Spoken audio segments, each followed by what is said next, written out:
The Sims 4 is all about creativity, and cheats are the fastest way to unlock more possibilities. I'll show you how to open the cheat console and use the most popular cheats on both your computer and your console.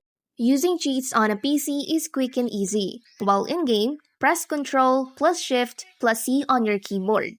A small white box will appear at the top of the screen. This is the cheat console. First, type testing cheats through and press enter. This enables many advanced cheats. These are the cheats that you can type: rosebud or kaching, motherlode, and money X.